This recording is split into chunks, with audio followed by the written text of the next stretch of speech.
Well, good morning and welcome to our TTG 30 Under 30 session here at the ITT Future You International Careers Conference. I'd like to say a big thank you to Claire and to Danny for involving TTG in this morning's session. And I think we've got three really exciting and quite different careers stories to share with you, and hopefully to help those listening in to recharge their careers and to really get their career moving in this most challenging of times. Because I do think, despite the enormous challenges facing travel at the moment, this industry is a fantastic industry to be a part of. And what's going on at the moment, this isn't the end of travel, or is it the death of travel, as we've seen written in some places. I think it's stoking up, a huge amount of new demand and interest in traveling, and not only to the classic destinations, but to new destinations, and maybe traveling at different times of year. There's all sorts of new opportunities that are going to be opened up. And I think how inspiring to see people already starting to travel this summer. So long may that continue. And I'm sure all of our guests this morning would say the same. I'm just going to ask you each to introduce yourselves. Abi, let's just start with you. Of course. So I'm Abi Devaney. I work at TUI, which many of you will know as the biggest travel company in Europe and by association the UK. I've worked at TUI for the last 5 years, more or less. So I started on their commercial placement scheme, went back to uni, finished my degree, and then came back and have been there ever since. So I've very much grown up with TUI and that company and this industry, really. So hopefully I'll be able to share with you today a little bit about my career path over the last 5 years and obviously what's coming next with the future of travel. Excellent, thanks, Abi. And Adebola, let's hear from you. Oh, hi. So I'm very different to Abi. I actually work full-time within government. I'm currently working in a new department called Joint Biosecurity Centre on sort of COVID issues. But part-time I actually work, I have two platforms. One is called My Breaking Views, which is a travel and food blog. And I also have Black Travel Creators, which is a platform for YouTubers, podcasters, anyone that is Black and creates content that relates to travel as well. And I suppose my travel has come from starting university and working my way into sort of the travel as a sort of content creator. Great, yeah, we'll come back to some of that. And Brett, tell us about yourself. I am Brett Gerrett. I'm from Isleworth Travel Management. We're a startup brand within the Sunvil group. We specialise in SME corporate travel under the £1 million mark. Excellent. Yeah, thank you, Brett. You're live. We're live from your front room, are we? I could be anywhere in the world now, Daniel. You wouldn't. Secret stays with me. Okay. Right. Well, let's get into it and find out a little bit about how you got into travel in the first place and why. We heard a little from you, Adebola, there. Brett, let's just continue with that. Did you always want to work in travel? I absolutely had no inkling what I wanted to do when I left school, and travel never really come on my radar. I went on lots of holidays, and one day I was working as a chef in a restaurant, and I was completing a catering qualification, and said to myself, surely I can go and do this somewhere else instead of a raving hot kitchen in the middle of London somewhere in a basement. So funnily enough, I walked into DST House in Surbiton and handed my CV into Crystal and started off as a chalet chef. Really, so that was kind of my transfer into mainstream travel, really. Right. So I went in there. I remember because I did live in London at the time. I remember coming on a train for 2 hours with canapes with ice in a box, and that was my interview. Really, it was a couple of canapes I knocked together with a few bits of bread and some other ingredients. So obviously it done the job, and I ended up in a chalet in Italy for 2 years. Yeah, that's how I kind of got in. that was your sort of route into the travel industry. Abi, tell us about yourself. Was it always your dream? No, I feel like this may be a theme of this event, and certainly happens to be the case when I think the 30 of us on the TTG list this year met, and very few of us originally had I want to work in travel, and that's the thing I want to do. And you do find that travel kind of sucks you in. So once you enter that industry by accident rather than by design, people end up staying for a long time because it really is a great industry. I guess for me, I was studying economics and politics at the University of Exeter. I knew a couple of things. Didn't want to be an economist, and most certainly didn't want to be a politician. So I had some decision making to do when I got to the end of my degree. What's next for me? I was quite lucky that I was doing a degree within industrial placement. So I think this is quite commonplace now, where people take 2 years at uni and then they take a year out and they work full time, and then they go back to uni in their final year. So when I was at the end of my second year, I'd applied to a handful of commercial placements, really. Some in travel, some not. I'd got back from a month travelling in Australia the summer before. So I'd got the travel bug and thought that going into travel would be kind of a nice way to continue that. And that's how I ended up on the TUI commercial placement scheme, which is a year that they offer in their head office. In my intake, there was about 8, but I think that the scheme's about doubled in size now, which allows you to go and do a kind of real head office job for a year, not just making tea or doing photocopies, but really get involved in the industry. So for that year, I worked as a cruise trading assistant. So I did the pricing and the yield management for what was then Thompson Cruises, but is now Marella Cruises. So I did that for a year, and that really got me hooked. So I kind of secured a job to go back to TUI after I'd finished my degree, which was nice because it meant I went back. I did my final year knowing that I got a job to come back to. And yeah, haven't left. Obviously, I've moved around, and I'm sure we'll talk a lot about different parts of people's career. So I feel like I've done every job under the sun now at TUI in the short time I've been there. And Adebola, just coming back to you. So your take is kind of the polar opposite, if you like. Yeah. Abi's, who's got more of a corporate background, a very structured background, and you're really getting into travel kind of in your spare time at the moment, aren't you? Yeah. Definitely. Go ahead, sorry. About that, and tell us more about Black Travel Creators then, and My Breaking Views, and what prompted you to set those up and where you see those going. Yes, so I would say my travel kind of started when I was a study exchange student. So while I was studying international politics, similar to sort of Abi as well, I did a study exchange in Singapore for 7 months. And I think when I was traveling, it was quite, it wasn't normal to see so many Black people traveling at the time. I mean, this was over 7 years ago, and I think that's where My Breaking Views kind of started, where it was kind of trying to encourage more Black people to travel, and also travel to places that they wouldn't necessarily travel. So not the typical going home to your parents' countries, going back to Africa or going back to the Caribbean, going to, Asia and, different parts of Europe, and trying to change the narrative of how Black people are perceived when they do travel abroad as well. And I suppose that's where Black Travel Creators came from as well, trying to change the industry on how Black people can work with travel brands around the world, and encouraging Black brands to work with Black travel content creators as well. So that's where the Black Travel Creators came about, and it was just trying to encourage travel within the Black community, because it is quite difficult to a community that doesn't always travel for generations. So a real passion for you that now you're turning into, and hopefully your career as you go on, and maybe taking over from the other things you do. Yeah.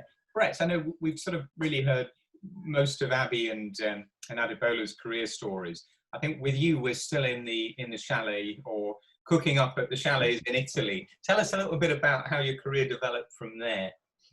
Yeah, I kind of, one day I decided I needed to ground myself a bit and come back and, pay some real bills instead of living, I think the salary at the time was £350 a month, plus you get accommodation. So I came back and went to Flight and in the Lotus Travel Group, and worked there for a short while.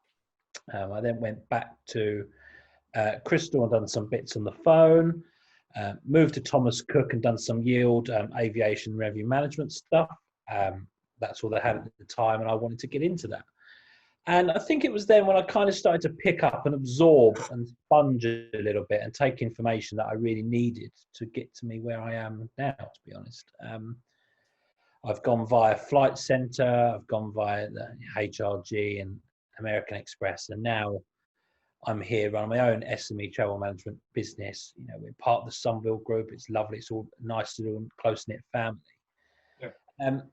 Yet I've started to open new doors for my career myself. So I'm looking back at me, I'd say I didn't think I'd ever get here. I've had no formal training per se. Others, do. Obviously Abi's not done, travel and tourism, but some people do travel and tourism and, expect to work in travel and tourism. But I've got an MVQ in catering. It's not very, if I could probably write a food menu for a hotel for a couple of months. So that's probably about it. But I've absorbed so much. Does it help with cooking up the books sometimes? Oh, maybe we won't talk about that. Yeah, we won't talk about that. I think I've kind of, I now, in the last couple of years, I've started to open new doors. So I now sit on IATA's APJC committee. Yeah. I sit on ABTA's Aviation Advisory Group. I do a lot of work with ATO, all around aviation. Yeah. And I've now found this love of planes. And most recently, the planes are starting to work their way into the living room in our house, because now we're not in the office. All these models are starting to arrive in our flat. And I don't think my wife's noticed yet, but I'm sure she will soon. It was just totally random how I got here, and I love it. I absolutely love it. And we've been through ash cloud. I think there was a government coup in Turkey at one point as well. I remember being up at 3 a.m. Some other stuff, terrorist attacks, and now we're here in this, the current COVID situation. I'm still getting a real buzz out of what I'm doing, and the group I work in is ramping up operations now to start for the summer, and all of a sudden, the last 10 weeks of the last 3 months of slurring, just getting no motivation, is now coming to a head. And I think it's that combination of being a chef in a really raging kitchen and now getting to that ramped up situation, and the buzz of travel is really, really what makes me excited, really, every day. Yeah, and I think you're obviously a person that wants to get involved. You've looked out of what you do. You got involved with the ABTA stuff, the ATO, and all of that. And that sounds like that's been quite an important part of your career development. Let's come back to you, Abi. In terms of your career development, has it all, been within TUI, or like Brett, have you sort of reached out of TUI and joined other things? Because networking is quite important in travel, isn't it? Yeah, it absolutely is. And I guess certainly working for a big travel brand, you almost get kind of a dual opportunity to network. So, within the TUI group, I think at latest count, there's 67,000 people that work for TUI group across all of the different source markets, etc. So I've been lucky enough to be part of a number of TUI's learning and development programs, their most recent one being Digital Step, which is about how you can be a senior leader and execute strategy in a digital setting. And actually that included, I think there was 90 of us on the first cohort, from leaders from all over the group. And so being part of those programs has really allowed me to progress within TUI.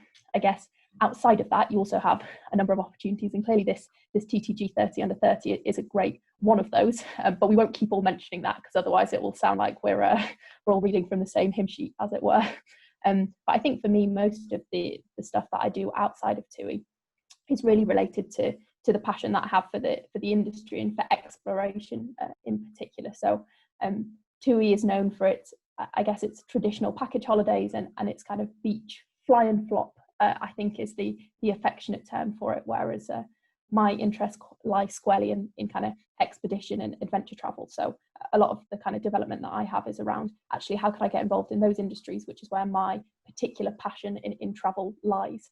In fact, my team took the mick out of me for a very long time when we when I was working in the river cruise team. We went to visit the shipyard where we had all of our river cruise ships refurbished, and I took a push scooter out to the Netherlands, and I scooted 100 kilometers from the shipyard back to the to the airport to kind of raise awareness of sustainable travel. So not I an think electric scooter, then not just an electric scooter, a push scooter, the type you might see people commuting through London on before everyone was bound to home.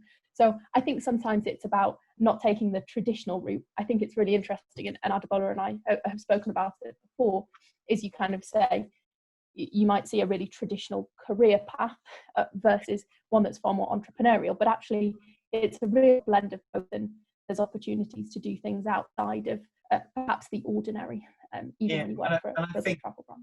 It's true that within travel there are a lot of opportunities to step out of the core job. You know, and if you're serious about career development, you know, it is important to look out that whole networking piece, which is very important, meeting other people. You know, Adebola, what have been the secrets of kind of growing, you know, Black travel creators, and that, you know, how have you widened your knowledge and your sphere in travel while holding down another job at the same time as well? Thank you. So I would definitely say it's certainly networking, and networking with people that, you know, myself and my business partner Debbie at Wanderlust Course, we both have our own individual blog platforms as well. So it's about coming together for one actual specific aim and an objective, which is to, you know, change the travel industry to include more Black people or Black travel content creators. And I suppose it's definitely going to the right networks and using our own stakeholders that we already have for our own individual platforms as well, and bringing that together, and then reaching out to people or reaching out to stakeholders for Black travel creators. And definitely for us, for Black travel creators specifically, we've had a number of different events where we've included several different stakeholders as well. So Lonely Planet is a well-known travel company, Barbados, and, you know, Jamie Lee's a very good contact for us when it comes to sort of reaching out to different travel brands as well. That's just that's Jamie Lee Aptar of Fame Women in Travel. Yeah. And she won, and I think she also was announced TTG 30 under 30 for 2016 and 17 as well. It was about 4 years ago. Yeah, that's right. Yeah. So, and she nominated us for this as well. So, I mean, it's just using those networks and sort of building those relationships, and, you know, pitching and saying what our cause is and why we are trying to do this. And I think many people are trying to be very diverse and inclusive, especially with, you know, the current times we are in and what's happened this year. And I think being that platform obviously helps and channels that our message across. Yeah, and if you can't meet people face to face or increase your network that way, you can obviously do it through social media, can't you? Yeah. And actually, I think we're all quite active on social, and it's a big part of what you do, isn't it? You know, influencer and that side. And I think, Brett, you are the self-styled biz travel geek on Twitter. Oh yeah, at biz travel geek on Twitter. Yeah. Abi, do you use social media? Sorry, I'll come back to you. Do you use social media, Abi? Yes, if you were to look at my Instagram, you'd be able to find pictures of said scooting adventure alongside many other ridiculous things that have been done in the name of exploration. That's for sure. Yeah. I'm sorry. Probably not as developed as the other guys, though. They've got their personal brand nailed. Yeah. What were you saying before, Brett? It's really weird. I had a Twitter account for years and never used it, and I was like, I'll sign up and I'll reserve my name so no one else can get it. And all of a sudden, maybe it's only in the last 18 months I've really become more active on Twitter, and, you know, especially regarding, you know, industry issues and non-industry issues. You know, so I know people, you know, if their ASOS order gets lost, they jump on Twitter and, you know, want to get their parcel cancelled, you know, parcel redelivered, and I've started to find new connections and new networking opportunities, and people, you know, we've got common interests and common goals, people I've never really had access to, you know, much more senior people in the industry who, you know, you can't really, who may just, you know, bucket your email that goes through email address, but now these people, you know, are opening doors. It's true. You can just chat with CEOs and anybody on Twitter, can't you? If you engage people in the right way. I'm just conscious of time. Just a couple of other questions as you look ahead. So and how do you see your careers developing from here? You know, where do you see yourselves in the next 10 years? Adebola, shall we hear from you on that? Yeah, of course you can. So I've always wanted to work. I mean, I did international politics at King's College. I've always wanted to stay within that space within government, if possible, and work my way up. But in terms of travel, I definitely want to have that as a side business. And definitely, I think the main objective, and always will be, is to diversify the travel industry. And I think working with travel brands and working with, you know, anything to involve travel, and hopefully helping people to, you know, the Black community to get out there and see the world. And I think that's the main thing. I think for Black travel creators specifically, we do want to provide ourselves as the middleman to work with Black travel content creators and with the brand, and hopefully create, you know, endless opportunities for Black travel content creators, influencers, to actually gain jobs and actually work with travel brands as well. So I think that's where, I mean, maybe in the next 5 years, but 10 years, you know, I would like to have it as a big, huge business. But I think that's, you know, big dreams at the moment. I look forward to following your progress. Okay. Thank you. And Abi, 10 years from now?